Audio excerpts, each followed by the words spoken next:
time, Pirates of the Colombian, Millonarios 51-53, Hamburg's Keegan Revolution 77-80, and Radford Motson and the Mud, Hereford 72. And it's no nay never, no nay never, no more, 'cause I'll stay a while over forever and more. And it's no nay never, no nay never, no more, 'cause I'll stay a while over forever and more.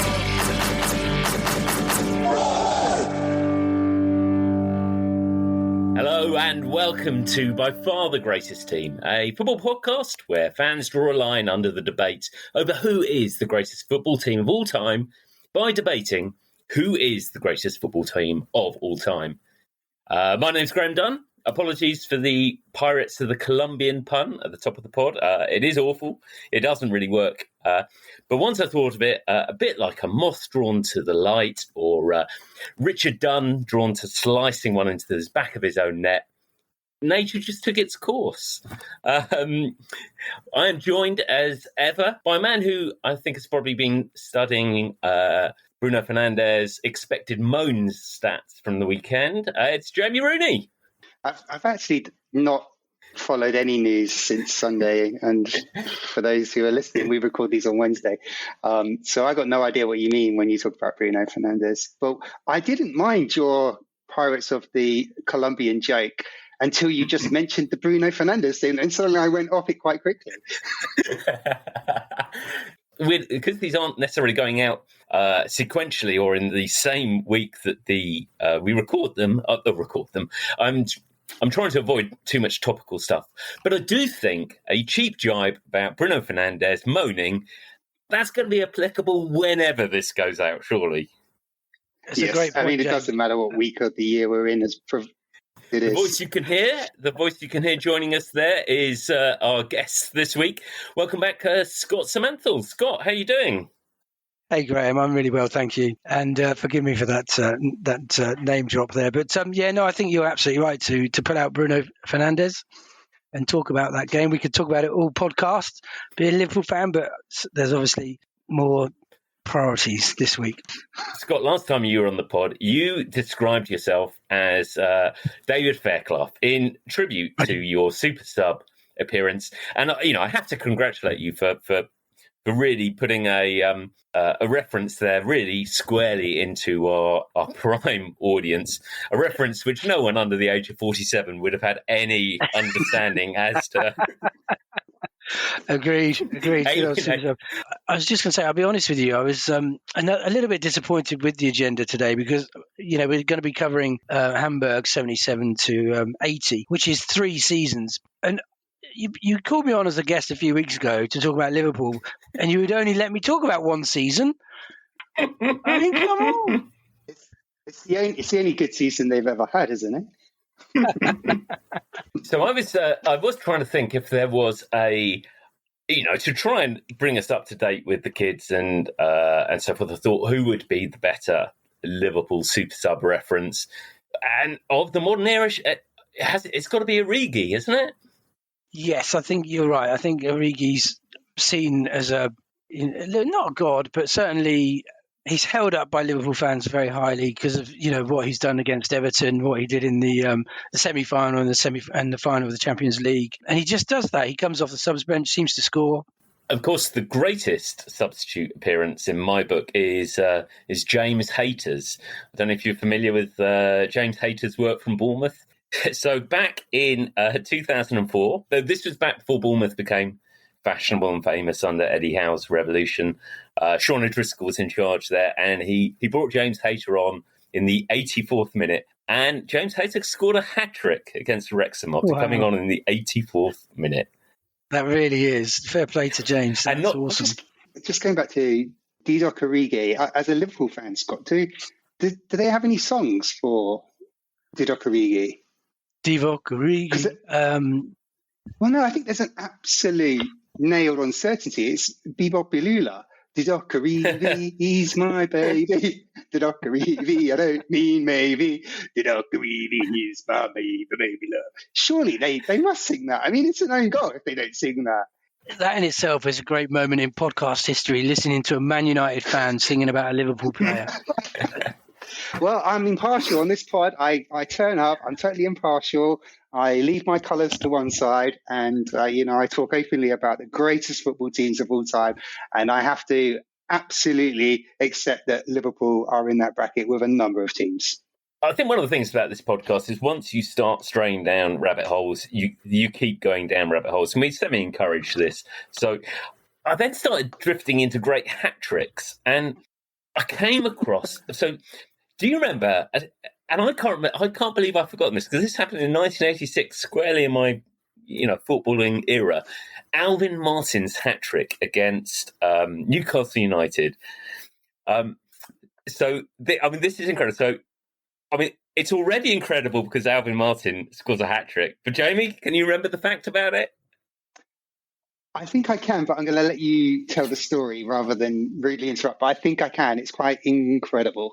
So West Ham are playing against an injury-hit Newcastle United, and they're already down to one goalkeeper. So a chap called Martin Thomas, who has to come back early from injury, plays in goal, and very, very quickly damages his injured shoulder. Manfully stays on play for the rest of the first half, during which Newcastle go 4-0 down.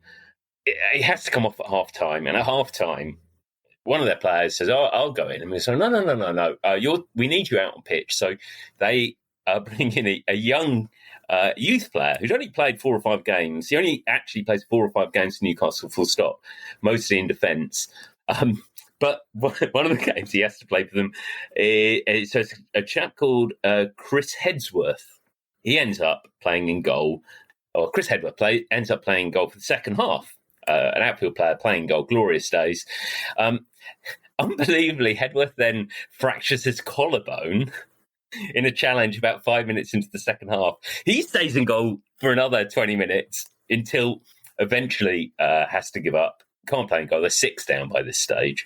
At which point, the guy they wanted to bring on at half-time, or the guy who volunteered to come on at half-time, but wasn't allowed to go in goal because he was too good out on pitch for Newcastle, Peter Beardsley then goes in goal. Hedsworth doesn't get to go off. He's got a fractured collarbone. He just plays as an outfield player. This is genuine, because there's only one sub allowed at the time. So this is genuine Sunday League football of the most injured players going in goal. And then, so Peter Beardsley ends up in goal, and West Ham get a penalty in the right at the end, and Ray Stewart lets Alvin Martin take it, first career, probably, I assume, only career hat trick, and so there you have it. He is the only player to have scored a hat trick against 3 different goalkeepers in the same game. So that's where I've been going. Jamie, last week we were talking about, amongst others, the amazing FC start, the team which is kind of the inspiration to escape to victory, and I think you've been musing on that a little bit more. Yeah, I mean, our favourite film of all time, Escape to Victory. I think we may have been a bit unfair about Michael Caine and his character, John Colby, and his physical shape in Escape to Victory. A guy who, in the prime of his football life, so he says, in a prison of a war camp, looking a bit poorly. So I was curious. And so Caine would have been playing his football for West Ham in England, not Caine, Colby, not Caine, Colby, would have been playing his football for West Ham in England through the 1930s. So I was curious to understand what was the typical British diet in the 1930s. And it turns out this was the golden age for sugar. So sugar was like at its peak in the 1930s. So at the creation of things that we love today, the confectionery we eat today, like Kit Kats and Aeros and Mars bars and Crunchies, were all invented in the 1930s because sugar was in abundance and everyone was mad for it. It was added generously to cakes and jams and cups of tea, like 10, 20 sugars in your cup of tea. And it was also added into milk, making evaporated milk. So I had an idea that maybe John Colby of West Ham in England through the 1930s lived on a diet of effectively Kellogg's cornflakes, which was also invented at that time, with loads of sugar on top, tins of fruit, syrupy sugar, Mars bars as snacks, and evaporated milk sandwiches at the end of the day. So it's not any great surprise that maybe Michael Caine, John Colby, was the size he was in Escape to Victory because he was on such a rich, sugary diet through the 1930s. So it all makes complete sense now. The casting was absolutely spot on. We stand semi-corrected. I'm not sure. I still think. I mean, in the army. I mean, he's been in the army for a bit beforehand. I'm not sure it was. I'll let it go. I'll let it go. The jury is out. Sorry, Graham. One last thing. You mentioned we talked about the goalkeeper, and Kevin O'Callaghan, as you mentioned, wasn't even a goalkeeper, but was the goalkeeper that broke his arm and sliced the bone, went in and replaced him. The goalkeeping coach, I think Mario mentioned on the pod last week, there was goalkeeping coaches. Oh, yes. That was Paul Cooper, who you referenced. Oh, so Paul Cooper is the behind the camera kind of man. Yeah, Ipswich Town's goalkeeper of the late 1970s was the goalkeeping coach from Escape to Victory. Which is perfect casting because Paul Cooper was something of a penalty save specialist, and obviously in the crucial moment, Slice Stallone saves the penalty. So I like that. That's very good. Very good. Shall we get on with this week's teams? So first up, we've got Los Millonarios. Is that the correct pronunciation? I've been struggling with pronunciation on this. Where on earth do they herald from, and why are we talking about them?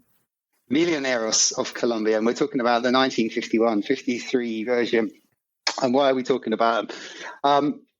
Back in the late 40s, Colombia was going through a bit of a political unrest. There was an assassination on a guy called Gaitan, who was believed to be the man of the working classes in the eyes of the next president, to oust the right-leaning conservatives that were in place at that particular time. And there's this backdrop of violence going on in Colombia.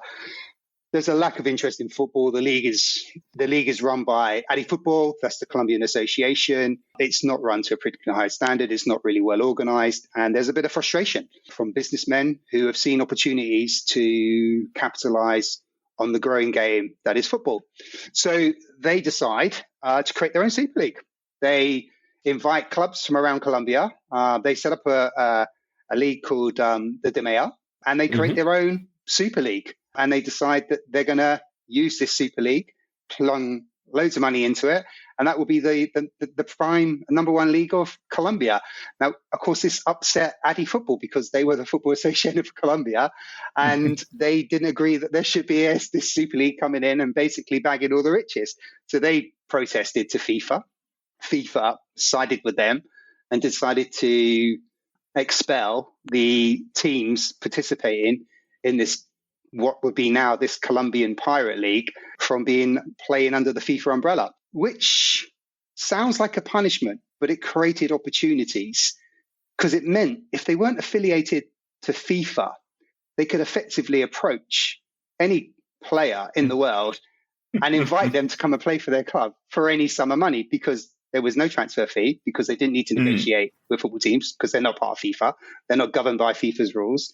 And there was no maximum salary cap, which would have been in place in lots of countries at that particular point, most notably in Argentina, where a player strike was going on. Millonarios were savvy to this, and they went down to Argentina and they attracted the best players. And they brought a player called Adolfo Pedernera, who was considered an absolute Argentine legend. He'd been part of the River Plate teams of the 30s and the 40s that we'll get to another stage on our quest to reveal the greatest football teams of all time. And with Pedernera there, he was able to convince a young, sprightly, promising striker called Alfredo Di Stefano to not go to Italy, as it seemed he was doing at that time, and come and play in the Colombian DMEA League. So Millonarios have set themselves up with these Argentinian heavyweights, but they weren't the only ones in the league doing that. I mean, let's just get back to Alfredo Di Stefano. I mean, so he's a massively famous and influential footballer. How did he end up there?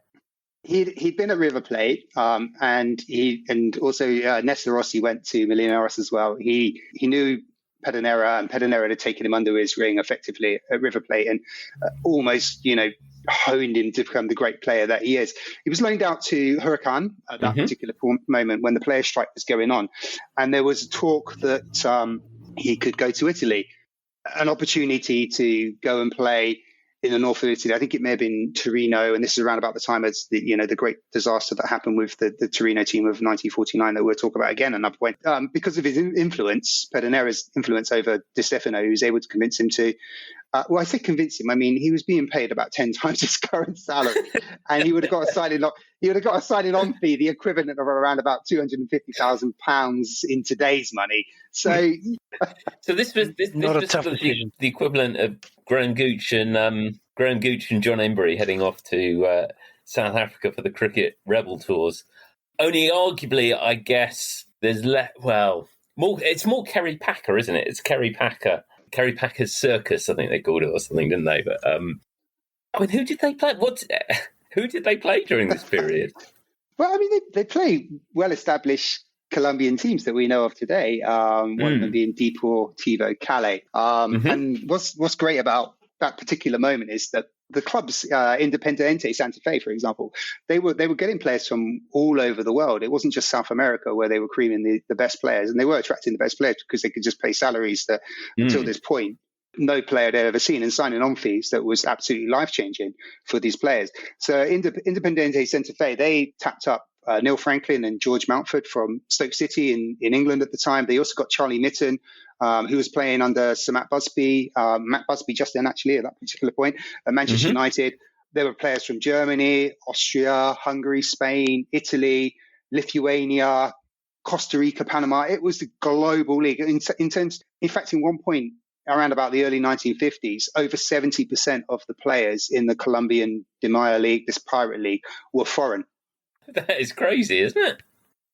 It's completely the other way around to what you'd expect. Yeah, I mean, it's common now to have probably 70% or above imports playing in many leagues around the world. But at the time, in the early 1950s, it was unmanageable. It was never going to happen for a good 40, 50, 60 years before players started plying their trade in other parts of the world. But you're right, yeah, going to South America was a big deal. I mean, it couldn't last forever. The issues with FIFA, the complaints, not just from the Football Colombian FA, or the former Colombian FA, as it turned out to be for a short period, they were coming from Argentina as well, because Argentina had lost these players and there was no transfer fee. They lost them for nothing, effectively. So there was this pack of Lima, as it's called, which effectively meant, it was done in 1952, but effectively meant by 1954, all of the players that had traveled into Colombia from foreign countries had to return back to their foreign countries. And they did so, in some parts of the world, they would have been fined heavily. They would have been banned, suspended for a period of time. But in that period of 1949 and 1954, when the league existed, Millonarios were the dominant team. They won 3 championships in a row.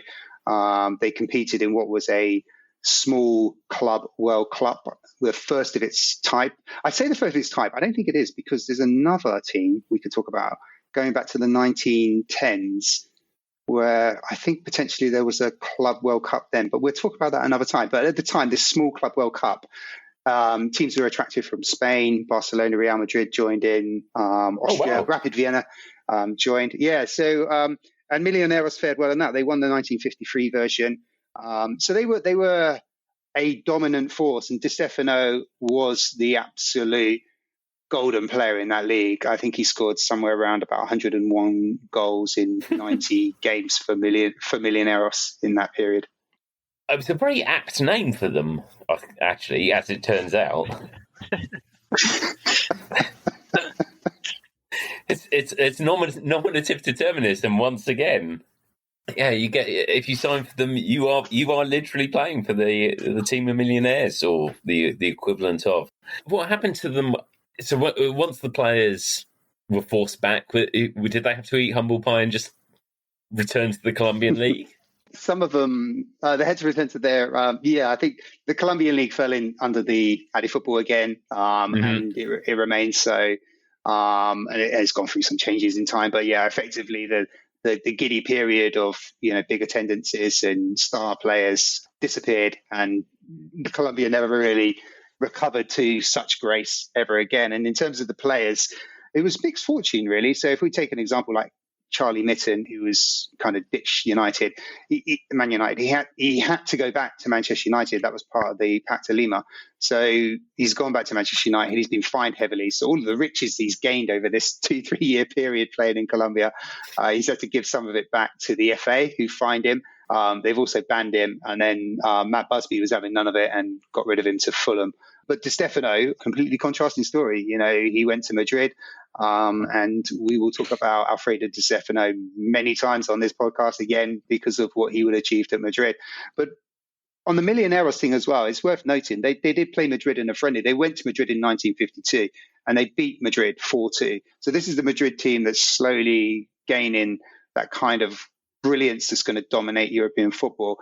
Millonarios went over there and beat them. They also, although I haven't been able to substantiate this, I haven't seen the results, but I read that they beat Hungary in that period as well. So this is the great golden generation of Hungary. And they also beat Uruguay in a friendly, who were the current world champions. So 3 championships, a small Club World Cup, one of the first of its time, victories over major forces in world football at that particular moment. I think it stacks them pretty high in terms of even though they were backed by lots and lots and lots of money. Nothing unusual about that in this day and age. They were big hitters of their time. They were the Harlem Globetrotters of their time, weren't they? Touring. I hadn't considered that. Yeah, Scott, because you've been tempted out to Colombia around about then. Potentially. I mean, obviously the fee would have been quite attractive. And no doubt I'd have loved to have showed my skills to Di Stefano, of course. It's a great story. I love the fact that he obviously went out there for not just one season, but for that whole time, which is incredible, really, considering, the player he was. What I think is so strange is seeing a story like that having, a genuine legends attached to it. It's very, very intriguing. There are definitely some greats playing there, but are they a team of greats? How great are they? We have, of course, 5 categories of greatness. These come to us immediately. I never have any difficulty remembering what they are. Top of the tree, one of the greatest. We go down from one of the greatest to true greats, touch of greatness, edge of greatness. For those maybe not so great, are known as the blink of greats, the ones who are greats, at least in some eyes. And then we have our bonus joker category. Not great, but without them, we wouldn't be where we are today. So, Jamie, where do you want to put Millonarios? I had been considering this because I think I've settled on touch of greatness because it's very brief. 3 championships is pretty major. They've got not just in Di Stefano, but in Adolfo Pedernera, 2 of the greatest Argentinian world footballers of all time. They're holding their own against the cream of the crop in terms of world football. So I think, for me, I like to kick off this pigeonholing of Millonarios 51-53 into touch of greatness. What about you, Scott? Where are you looking?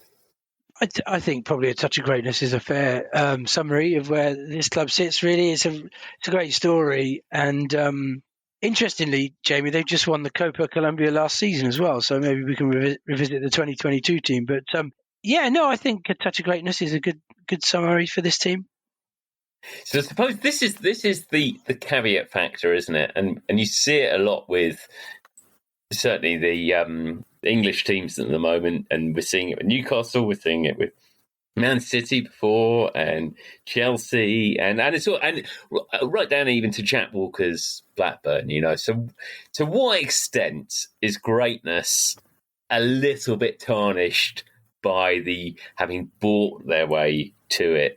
For me, this puts them into edge of greatness territory. I just think it's a bit. I don't know. Can we really appreciate that? That's a touch of greatness when they've just nicked Argentina's best players. Opportunistic, but is it great? I agree. I agree with where you've gone with this, because this is where I was wrestling, because they've left no legacy behind. They haven't even left a league legacy behind, like, let alone a club legacy. That, you know, the clubs are gone effectively, and they've become big in their own world, but not to the scale that they once were in the league, the Colombian Football League, albeit I'm sure it's fascinating and brilliant. It doesn't get the profile in this part of the world where we are in Northern Europe that, you know, a league like the Brazilian league gets, which we do actually get to see some games occasionally. So yeah, this is where I was wrestling between edge of greatness and touch of greatness. Scott, can I tempt you to go down the edge of greatness route? Oh, that won't take much, Graham. I'll be honest with you. So frivolous. It sort of sits between the two. And Yes. I'm happy to sit on the fence here, boys, and let you two argue this one out, to be honest with you. If you need me to judge it one way or the other, should we flip a coin? You got heads? You got anyone got a coin on you? You got heads or tails? I think they really sit in the edge of greatness, and probably their successor team, Millonarios, are the touch of greatness. So, was that a slip of the tongue, or is there a club called Millonarios? I want there to be. I really want there to be. Wouldn't that be amazing? I thought Jamie did say Millonarios earlier, to be honest with you. I didn't sort of say anything at the time, and I'm thinking, is there a Millonarios now? Blimey, O'Reilly. They're really getting their money out there. That might be something to do with the cocaine trade. Yeah, all these inflationary days we're in. So I say a Millonarios FC, edge of greatness. So next up, we are looking at an extraordinary tale of success, and a tale which sort of comes from nowhere, really. It's Hamburg, the great Hamburg team, and actually we're going to focus on the kind of 1977 to 80 era. Jamie, Hamburg, a really successful period, and it's kind of led by the arrival of a couple of individuals in particular, I guess. Yeah, most notably the coach, Branko Zebec, who most people, I don't wish to criticize people's knowledge, but they may not have heard of him. I must admit, I hadn't really come across Zebec before I started doing much research on this. And then I found, reading more about him, I just became fascinated by the individual, and it was startling why this guy hasn't been showcased as one of the greatest coaches of all time. And he's a Yugoslav national, Croatian effectively, but Yugoslav at the time. Yeah, so if we go back about 10, 12, 13 years, he was coach of his local side, Dynamo Zagreb, and he had taken them all the way to the Intercities Fairs Cup, as it was known at the time, and they met Don Reeves' Leeds United in the final, and they won that over 2 legs, 2 goals to nil, and it put Zebec on the map. And there was this little club in Bavaria at the time that hadn't had much success, called Bayern Munich, and they decided to take a gamble and put Zebec as their manager. And in his first season, he actually won Bayern Munich's, what would be effectively their first ever Bundesliga title. And he also won the cup. And he put Bayern Munich on this incredible road where they would become, in the space of 8 years, one of the greatest, biggest football teams in world football, winning 3 back-to-back European Cups. But he had his problems. Bless him. He suffered alcoholism, and it was a battle that he couldn't really get the better of, but albeit it didn't blur his brilliance as a coach. He was often referred to as a tactical genius, incredibly intelligent, very strict with his regimes. He would work players incredibly hard. Some players would faint. He'd get players, running ridiculous numbers of laps in 35 degrees temperatures or out in 6 feet of snow. And he just seemed this extraordinary individual where he was a father figure to the players, and also able to treat individuals with complete respect, but also make sure they knew that who was boss, and he had the tactical nous as well. So we get to 1978, and Hamburg are in a bit of a middling, going nowhere. They've got Kevin Keegan with them, and they appoint Zebec as the coach, and the fortunes of Hamburg change from that particular moment. So it's worth, isn't it? It's worth looking at Hamburg before that period, isn't it? Because they were pretty middling in the Bundesliga. They hadn't achieved a huge amount. 76, I think 1976, they finish second. So, you know, they're clearly a club on the up. Because when I came to think about this again, I mean, I knew that Kevin Keegan left Liverpool to join Hamburg, but it's such a random transfer stroke club to end up at. I think even within that time, obviously you didn't have a lot of English or British players moving abroad full stop at that stage. But I mean, Kevin Keegan could pretty much have the pick of any club that he wanted. Can I come in on that, Graham? Yeah, definitely. Do you mind? Just very quickly, because Jamie has made some important points about the coach, Zebec, who absolutely, you know, turned them around. But I think Kevin Keegan, from, again, a little bit of the research that I've done on this, was obviously a pivotal character.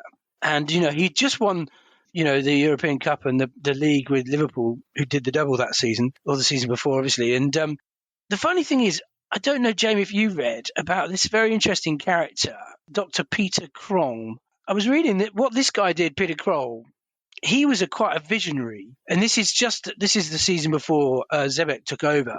And what he did was a little bit different because he did it from a sort of a marketing perspective. And he was a little bit of a visionary in the perspective that he decided what he was going to do with Hamburg is increase their revenue and make them more attractive as a club by increasing their revenue. So he introduced a number of things into the organisation. They started wearing pink, for example, so they could attract more female fans. They were having stadium days, and he was really he was a bit of an entrepreneur, so he was really tapping into, you know, what we see every day now in our leagues. You know, how clubs like Uniteds and Cities and Liverpools of the world, you know, how they grow their revenue. But he was tapping into that sort of, you know, back in this era, and that's something that initially attracted Kevin Keegan to Hamburg. I think we should really sort of doff our caps to this Kroll, because he started that turnaround of Hamburg, and I think he really probably was the one that attracted Kevin Keegan, because Kevin Keegan joined before Zebec did. He joined the season before, and this is really interesting period in the club's history. I mean, I suppose there is a history or a heritage of Liverpudlians going to Hamburg. The Beatles, of course, went over there. not that Kevin Keegan is a Liverpudlian. That's the only bit that kind of ruins that, isn't it? But you're absolutely right. You're absolutely right that having Keegan joining, it was a massive step, a huge thing. But of course, it didn't have. Initially, it looked like it had quite backfired. They had finished second the year previous, in that first season Keegan played, they finished 10th. Keegan had a lot of problems settling, didn't he? He did, yeah, you're absolutely right. And again, Jamie, I might be stealing your thunder here, but apparently the players really disliked him. And because they'd won the European Cup Winners' Cup the season before. And so the German players were all going, why do we need this stupid little Englishman? They were calling him Mickey Mouse because of his hairstyle, and really resented him. And bless him, old Keegan was, you know, living in a hotel with his wife somewhere in the city. At one stage, I think, again, Jamie, I don't know if you read this doing your research, but some of the players wouldn't even pass to him during matches in that first season. So he was resented. He was just, nobody knew why he was there. But Kroll, you know, he felt that he could make Hamburg into Bayern Munich, and Kevin Keegan was going to be the catalyst for that. It was a tough time for Keegan. He was at the point where he was ready to quit Germany. You're right, Scott. I mean, there was a cliquey group in Hamburg. They weren't passing him the ball in training and in particular matches. He was living in this hotel room with these dogs on the 19th floor, I think. That's what I read. Yeah. He also was struggling with the German language. He couldn't find British cereals in the supermarket. I mean, it was just like living in a foreign country. So he was struggling. He was ready to quit. And then, coincidentally enough, before there's three or four things that happen that turn this around, and this story turns out really good for Keegan in the next 2 seasons. But he was at the point of quitting. There were 3 teams that were in serious interest in buying Kevin Keegan after his first season at Hamburg. And they were, I mean, these sound pretty sensible, right? Juventus of Italy, Real Madrid of Spain, and Washington Diplomats of the North American Soccer League. It's crazy, isn't it? He nearly went there as well, didn't he? He just got talked out of it, but they offered him like £500,000 or something, I believe. I read that one of the key bits was when he got he got sent off in a game, in a friendly, quite reproducing his moments with Billy Bremner for punching a guy, and got an 8-week ban, during which they gave him time to learn the language. After making that breakthrough with the rest of the players and the fans, people actually even started sending him his favourite breakfast cereal, which I assume is Sugar Puffs, based on the advert at the time. I don't think we can get away from the fact that he was a trendsetter and he had this incredible perm. And if you just look back to the English league, you've got Terry McDermott, Brian Robson, Martin O'Neill, Graham Souness. They're all donning this Keegan-esque perm. He's absolutely set things, in motion with this new 1980s hairstyle. And you're right, he had turned the wave, and the fans were liking him. They were calling him Mighty Mouse, and his teammates were liking him. And I think this was vindicated at the point when his teammate Peter Hayden got his hair permed as well. Keegan has been accepted. Graham, I was going to say he was groundbreaking in other areas as well, because he became probably one of the first people or players to get huge sponsorship through BP. And he also made a record as well, which is just so funny because, again, you can just see Kevin Keegan, he didn't make a huge amount out of that because of the way he signed his contract. But head over heels, head over heels in love, apparently. On Hamburg, why the being put forward as greats on this particular pod. The second Keegan season is the key season. So you're right about Peter Kroll. He was a visionary. He was very commercially savvy and was tapping into the financial opportunities that were available at that particular moment. Gunter Netzer came in and replaced him as general manager, I think. And that was a big step. He brought in Zebec, the coach, who was a genius. He had his demons and was struggling with alcohol. And there's a few extraordinary stories that we can talk about later in his Hamburg career to share shortly after I've gone through the reasons why I think it changed. Keegan was persuaded to stay. So that was one key thing. And they also, Graham, I don't know if you remember this from when we talked about Algeria 82 a few weeks back on the pod, and the infamous West Germany-Austria game. They also signed... Hey! And they did. And what they did, they created the little and large strike duo, effectively, that Keegan had with John Tosek at Liverpool. Because, just to give you the context, Keegan is about 5'6". He's a tiny man, and if you take his perm off, he's probably 5'4". Whereby Horst Hubich was this big, overpowering 6'2" striker. It was your classic little man, big man strike partner combo. And of course, we had my favourite Felix Magath playing in there, able to put soft cheese on any injuries that might be happening around that time as well. But he's a very good player, Felix Magath.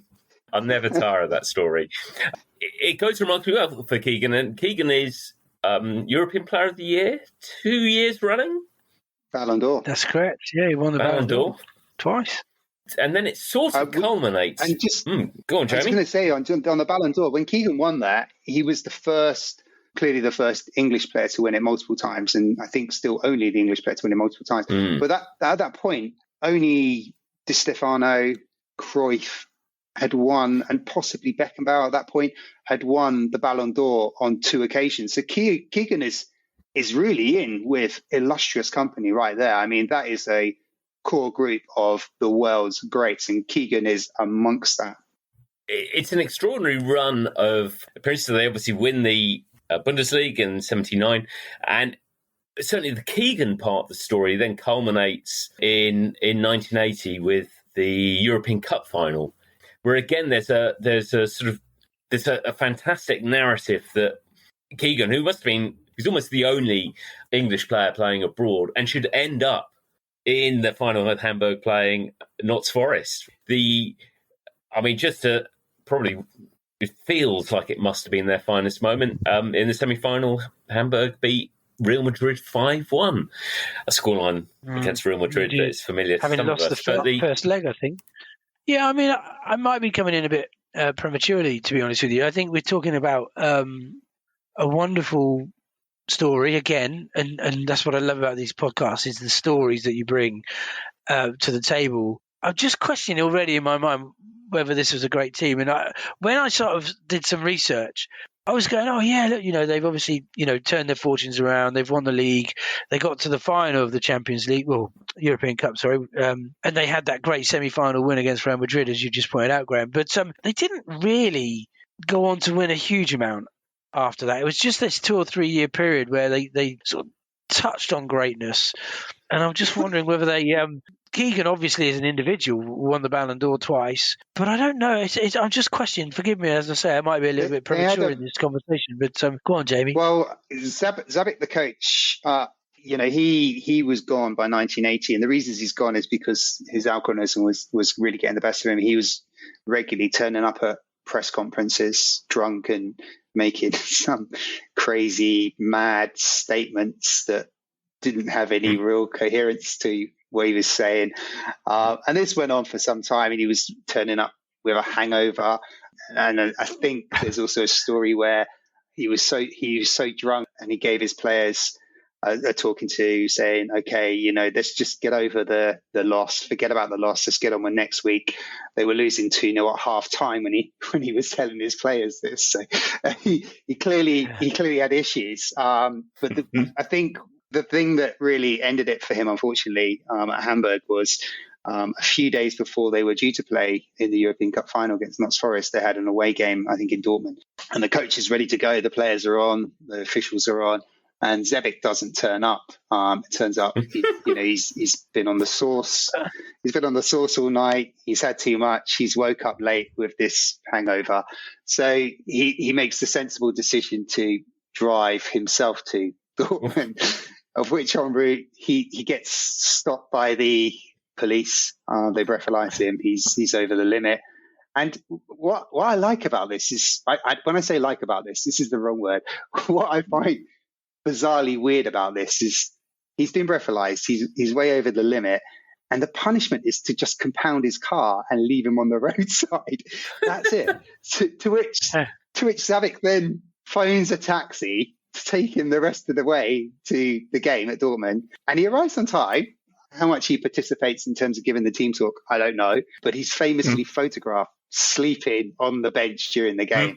And I think and that was pretty much the straw that was put in his management position in doubt. There was no doubt in his genius. There was no doubt in the way he worked with the players and how he got the players into incredible shape and shaped a team that was, definitely geared for greatness. They won a Bundesliga. They got to a European Cup final. But the man who brought him in, Günther Netzer, who replaced Peter Karl, he was the guy that got rid of him. And he got rid of him because Zebec, again, had turned up for a press conference drunk, unfortunately, and pushed Günther Netzer over, the general manager. So it must have been deemed as gross dismissal. I mean, it's a tragic tale of what feels to me a fantastic genius and a maverick. I mean, he was also a decent player. Played at 2 World Cups, captain Yugoslavia in one of them, an incredible genius and definitely responsible for the Bayern Munich. He got them on the road there. And Scott, you're right. He left Hamburg and he didn't leave a big legacy. But shortly after this one, it's another team we'll talk about because it's slightly different playing styles and it's a different manager in terms of Ernst Happel who comes in, and they do win another couple of Bundesligas and they go on to win the European Cup.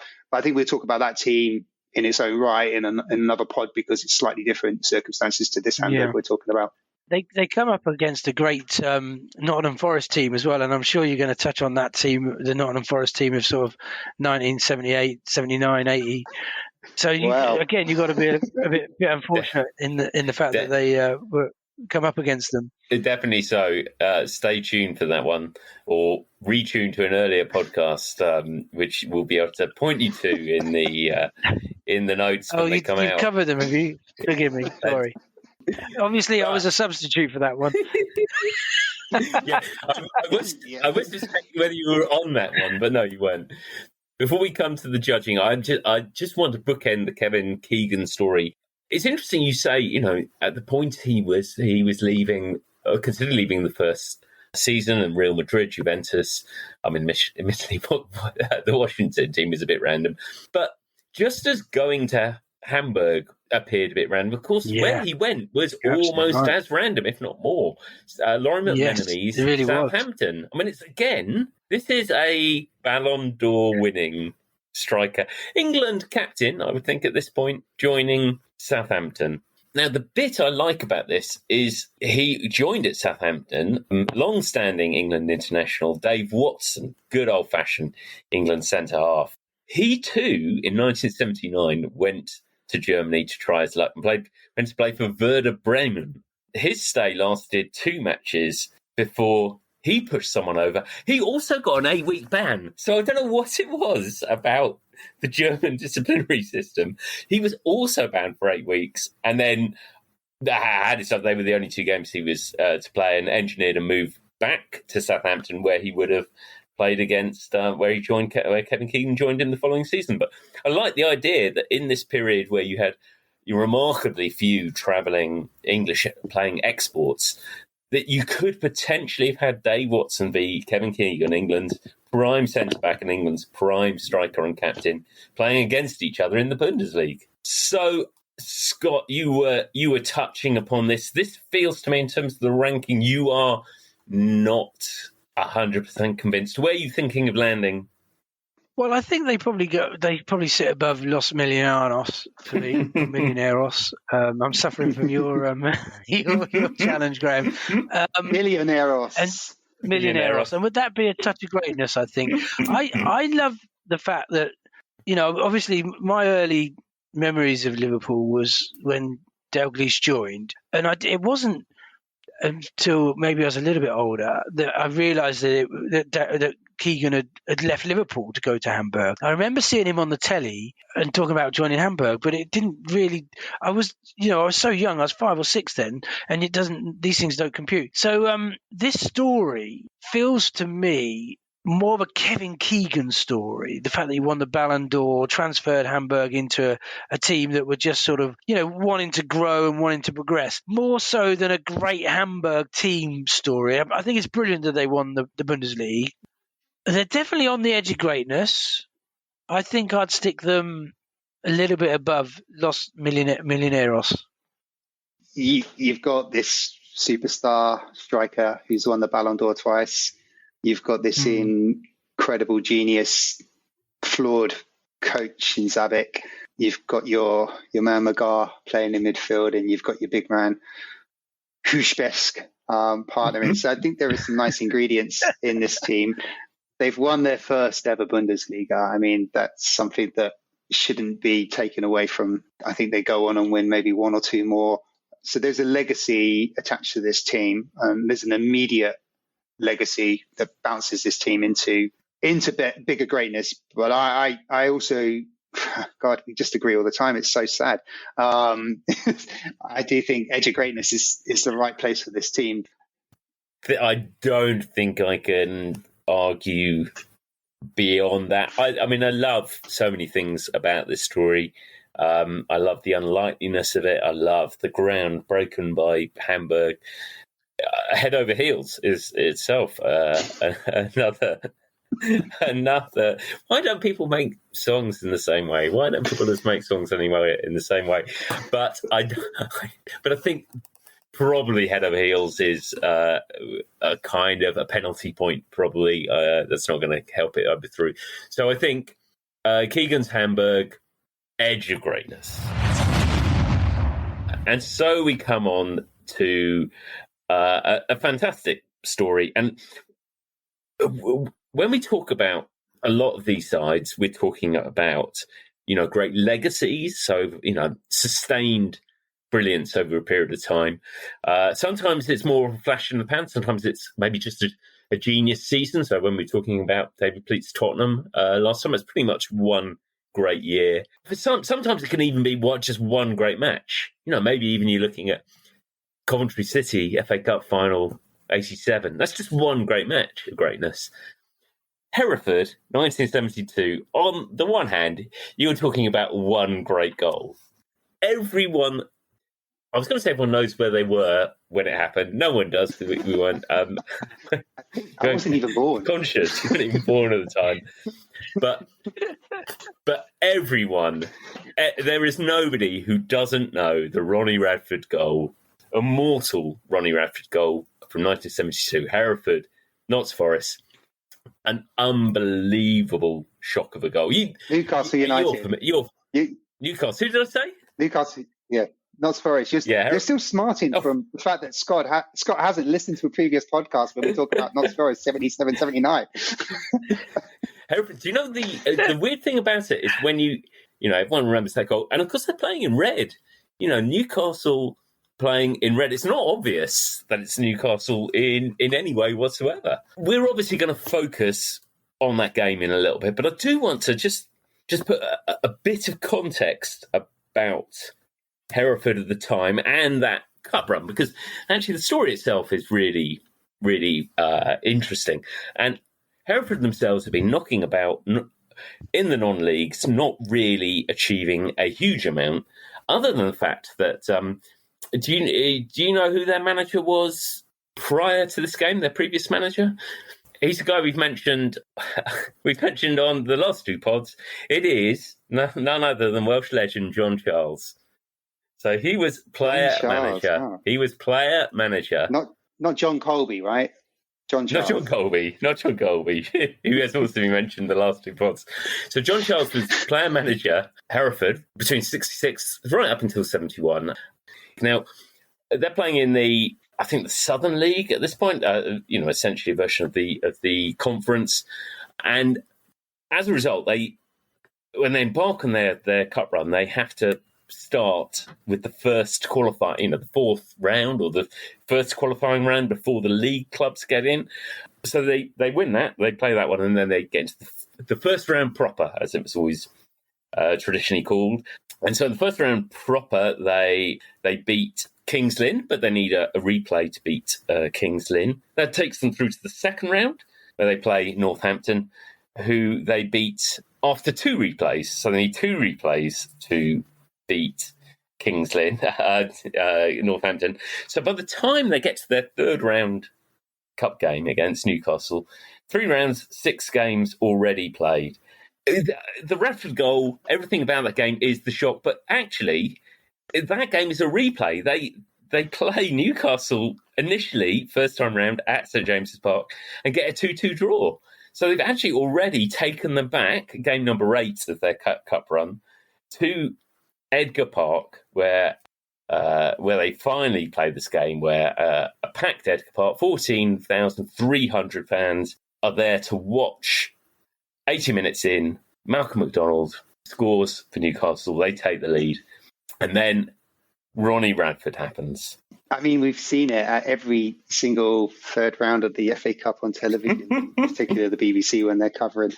They will show it without fail. I mean, we're in 2023 now, and I'm sure they'll be showing it on their FA Cup showreel. And next season, the third round, they'll be showing it on that show.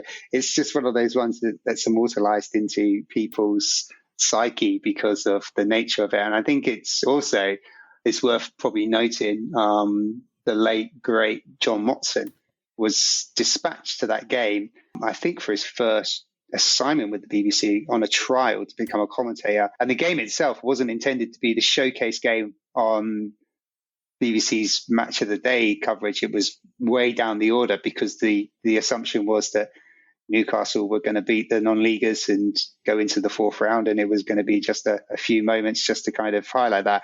But of course, history doesn't work that way. And because of the nature of the result, I think it became the top of the bill for Match of the Day. And John Motson, I mean, he couldn't have been in the right place at the right time, because it really was the game that kick-started the great career. And we've all been fortunate enough to benefit from his pearls of wisdom and sometimes his incredible bluffs of wisdom as well. Extraordinarily, we came really, really close to that game being super significant for not just one legendary BBC football commentator or presenter, but almost 2. So the guy who played in goal for Hereford in the first 11 games of that season is David Icke. Wow. That's out of this world. It is. David Icke plays the first 11 goals. Only concedes 9 goals in the first 11 games. Quite unlucky to lose his place. I have to point you to the most. There's a really lovely article that I read where a guy goes back to interview David Icke about his memories of this period of that game. Yeah, David Icke he'd gone to the he was in the away end for the first Newcastle game, and David Icke speaks really. What's great about it is this really lengthy, really detailed talking about David Icke's career at Hereford and talking about nothing else that happened in David Icke's life, which I kind of love. I sort of love that. Well, we won't talk about the whole lizard thing. We'll just let that go. But for a quirk of fate, or if that game had happened a fraction later, that Hereford side would have been managed by John Charles and would have had David Icke in goal.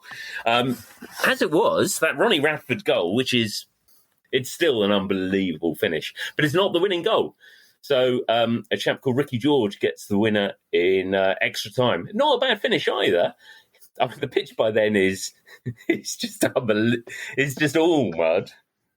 The thing with the pitches back then, though, I mean, even right through to the mid-90s, it was absolutely accepted as that was the pitch from effectively November through to March, late April. That was the pitch. There was, everyone accepted that grass disappears and you won't see it again till pre-season from November. It's just bizarre. You can't imagine now if you go to the Premier League and see a spot of mud on the pitch. I mean, it's all kind of concealed by real grass and plastic grass, which is absolutely in prime condition all year round. And we've all played on those sort of pitches as well on a Saturday or a Sunday morning, funnily enough, many times. It's hilarious. That goal, by the way, was goal of the season that year, and the reason we've seen so much of it, I mean, it's like you say, Jamie, it's on the Match of the Day coverage. It was actually part of their opening title for many seasons. Just an amazing goal. The thing I love about this is. If you look at Newcastle's team, they had the likes of Viv Busby, Frank Clark, and Malcolm McDonald. And we all remember Malcolm McDonald, don't we, as quite a sort of, relatively outspoken centre forward who he liked to brag, didn't he? And I think before this, in the replay, after the first game, he talked about scoring 10 in the return leg in the replay. So it's nice to see Malcolm McDonald come down to earth with a bang. Actually, their cup run continues. They go and play West Ham and they get a creditable draw at Edgar Street. 15,000 fans crammed in there. All of them were wearing Parkers, I assume, as well. They then their cup run comes to an end. They lose the replay 3-1 against West Ham, by which time having got to only the fourth round, but they have played 10 games in that cup run. And so then, the legacy doesn't quite finish there, does it, Jamie? Well, no, it really doesn't, because it seems strange now. Since 1986, we've accepted that non-league teams with promotion have the right to go into the Football League, and the team that finishes in the bottom of the Football League, the fourth division, as it was in 1986, Div 2 as it is now, go into non-league football. And that's been established for a long period of time. And it means the pyramid is doing exactly what it's designed to do. But until 1986, it wasn't like that. You had to, as a non-league team, you had to apply, and it was down to the individual club whether they wanted to apply for Football League status or not. So you didn't even have to win your respective division to apply to get into the league. And Hereford didn't. Hereford came second in the Southern League. They lost out to Chelmsford City by 2 points.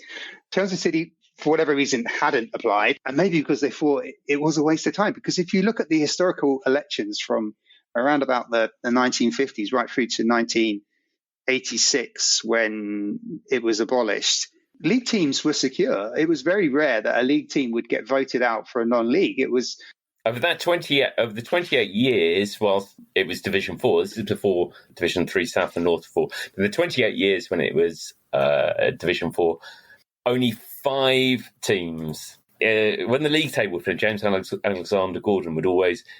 I never really understood why this was happening. They go through the league tables, and Port Vale would have to apply for re-election.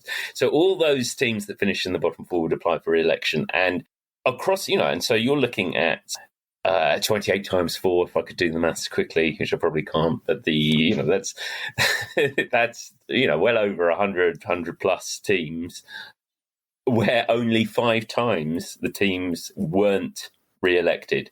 There was one other team, Accrington, left the league for different reasons. They were replaced by a highly impressive team who went on to dominate Thames Valley football, and become icons there. So Oxford successfully got in during that period, but not through the application process. So it was really, really strange. And as you say, you have a weird situation where Hereford don't finish top of their league, and Barrow didn't finish bottom of the 4th division. They replaced, yeah. So they finished 3rd bottom. So there's lots of reasons why that shouldn't have happened, yet did. And let's just think about what the Super League would look like, the European Super League would look like. This is where you're going. Those clubs that don't make it. If Newcastle hadn't made it into that initial thing, they would have been the ones knocking on the door asking for to get in, and then you've got Real Madrid finishing bottom. Shall we? And then they decide amongst themselves who's going to make it. That was the kind of closed shop era you were working with, only with much less glamorous. What is quite interesting, and I don't know if you came across this, Jeremy, but that one of the things that did happen as part of this reapplication thing was that the teams that left the league were the most northern. And there was a southernisation of the league. So the teams, so not only did Barrow leave, but Gateshead, Southport, Workington, a place Jamie weirdly familiar with, and Bradford Park Avenue. So all 5 of those left. Now Wigan, which is pretty north, got in, but the others, so you had Wimbledon, you had Cambridge, you had Peterborough, and you had Hereford. That appeared to be that the only agenda that clubs did have in mind was probably some teams from the south or from London wanting to cut down on their travelling costs to the most northerly points in England. I think, again, you're talking about finances, and I think you're absolutely nailed it. And it's incredible that those 5 teams that you talked about that are from Wigan aside, from the south of England, replaced 5 teams way up north. But what's incredible, I'm absolutely convinced that Ronnie Radford's equaliser against Newcastle in this FA Cup 3rd round replay has influenced the votes for that season. I think without that, Hereford probably don't get league status. I absolutely am open to be standing to be corrected from my listeners on that. I really would encourage it to tell me I'm an idiot and I don't know what I'm talking about when it comes to that, but I'm convinced that goal was in people's minds when they were voting. To kind of contrast that, there were 12 non-league teams that were pitched against the 4 league teams, so 16 teams. 3 of the league teams were way ahead in terms of votes, and Hereford and Barrow, as you mentioned, were tied on 28 votes. Of the 12 non-league teams that got the 28 votes, 26 of them went to Hereford. So it was absolutely stacked in their favour. And then Hereford went against Barrow in a one-off and won out by 9 votes. And incredibly, Barrow, who weren't bottom, not even second from bottom in the Football League, were replaced by Hereford, who weren't even champions in their respective Southern League. Incredible that such a thing took place. And you're right. I mean, people do complain about, the idea that a Super League is kind of, people protecting their own self-interest, but that's exactly what was going on with the Football League here. And of course, what comes around goes around, and here we are in 2023, and Hereford are out of the league and Barrow are riding high. So, nothing lasts forever.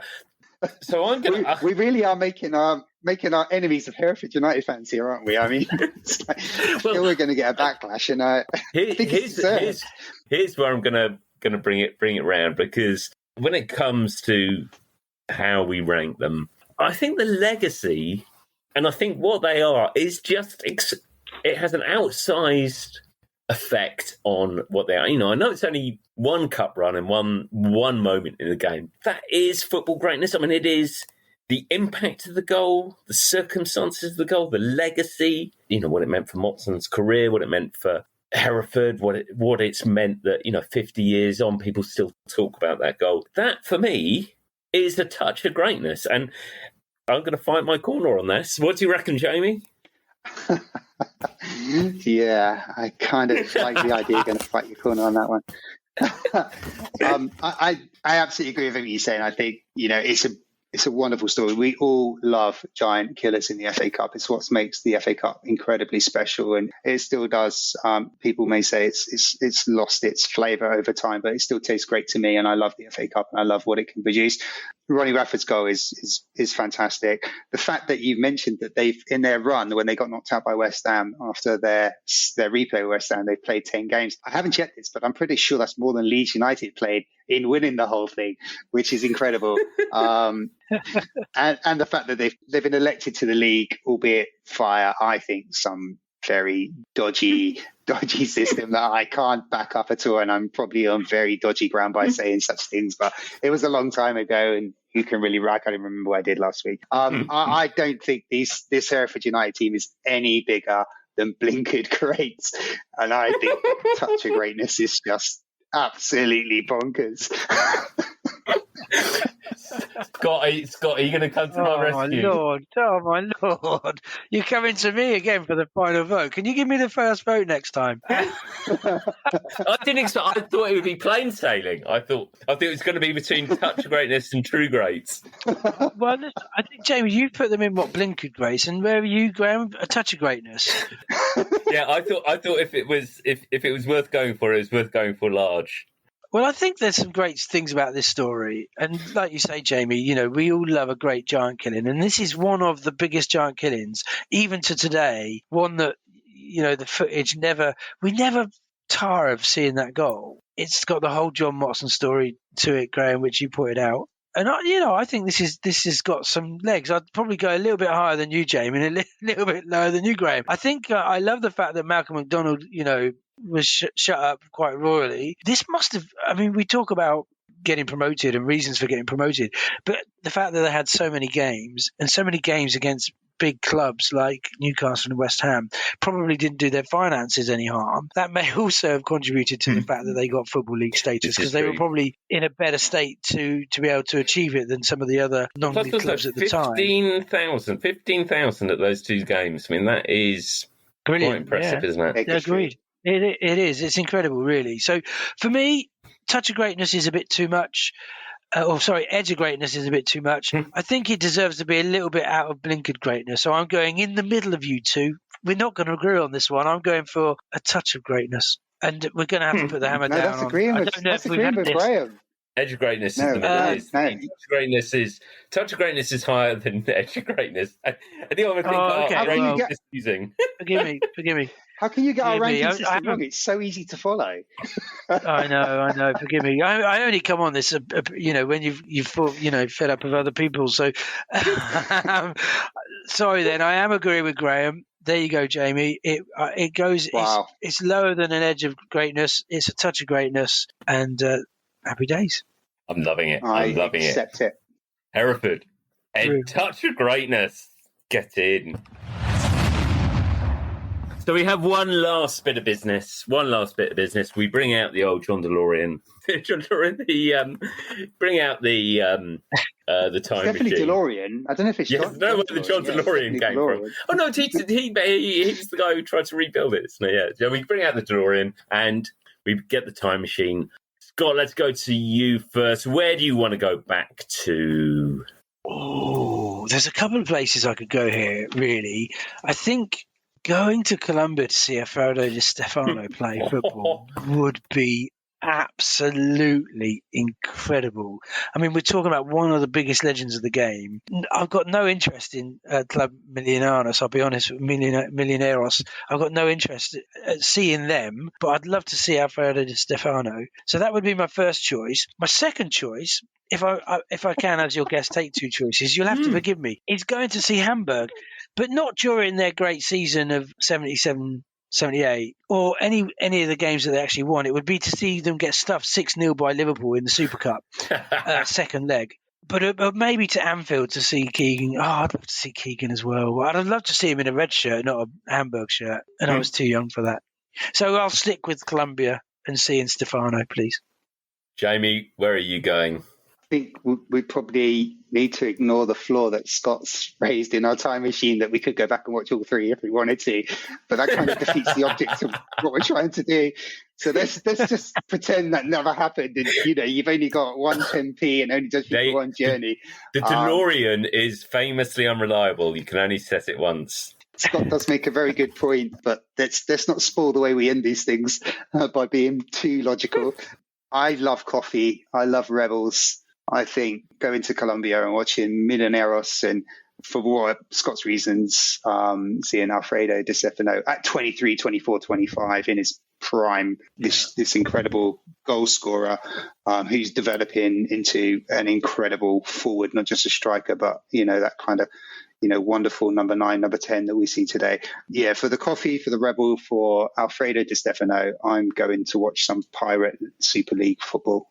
That does sound appealing. It won't surprise you to learn that the lure of that moment, the muddy pitch, the Parkers, I am most definitely taking the John Sims Life on Mars option of going back to the 1970s, to Edgar Park. Imagine being one of the people streaming on after Ronnie Radford hits that. In your Parker. In my Parker. In your Parker. Okay, we should wrap it up there. Scott, thanks for being on today and bearing up through your cold. Thank you very Jamie, much. Hopefully I haven't sniffled too much. Jamie, good to have you on board as ever. It's a great pleasure. I love it. So that's it for this week. As ever, please get in touch with any comments, additions, corrections about any of the teams you talked about today. And we'd love to hear any suggestions of other great teams we should cover. If you've enjoyed the podcast, please leave a review. Don't forget to subscribe to the podcast, and we'll see you again next time.